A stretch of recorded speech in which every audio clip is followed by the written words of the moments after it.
Bon, vous savez, nous sommes parlementaires. Un parlementaire a pour mission de légiférer, de contrôler. Ce sont là les deux missions constitutionnelles. Il y a quelque temps, nous avons été une fois ici déposer la proposition de loi portant reconnaissance du génocide congolais. Parce que nous pouvons monter, descendre, si le génocide n'est pas reconnu sur le plan légal, c'est nul. Nous attendons l'alignement de cette matière à notre calendrier. Aujourd'hui, nous sommes venus déposer encore une proposition de loi. Cette fois-ci, c'est une loi portant modification de la loi numéro 18/021. Cette loi de 2018, certainement, cette loi portant statut d'anciens chefs d'État et les avantages accordés aux anciens chefs de corps. Parce que nous avons estimé nécessaire de soulever des questions importantes dans cette modification.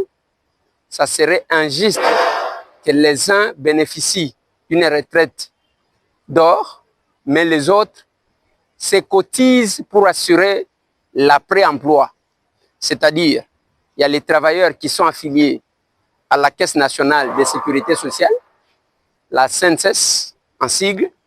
Nous, députés nationaux, nous sommes au CESOPA, là où on retient un petit rien de nos émoluments pour assurer l'après-fonction.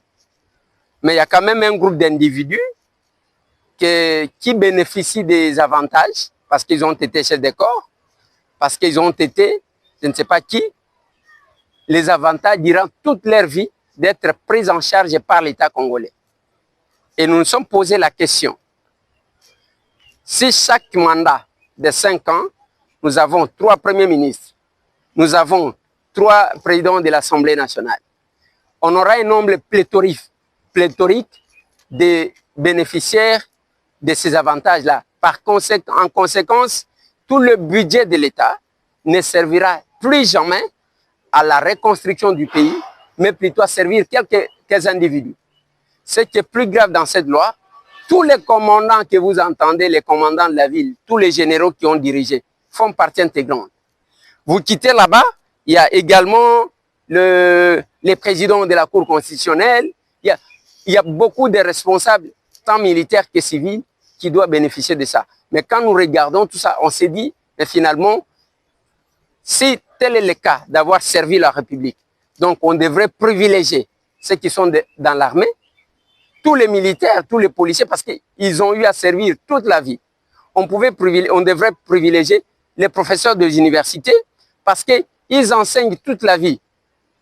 On devrait privilégier les fonctionnaires de l'État qui travaillent parce que les chefs de corps constitués n'ont que des mandats de, si c'est beaucoup, c'est 10 ans, 12 ans.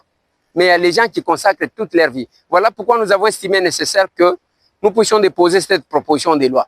Mais également, cette proposition de loi, comme vous savez, les anciens chefs d'État, selon l'esprit de cette proposition de loi, sont vraiment les intouchables. On ne peut pas les poursuivre. Ils peuvent mener la rébellion. Aujourd'hui, nous avons l'exemple de Joseph Kabila, et qui est là en train de se pavaner contre son pays. Mais il y a les avantages qu'il est en train de toucher. Sérieusement gardé, toute sa vie, il doit être pris en charge, alors que lors de l'exercice de leur mandat, ils reçoivent les salaires décents pour combler leurs tâches. Ils peuvent s'organiser.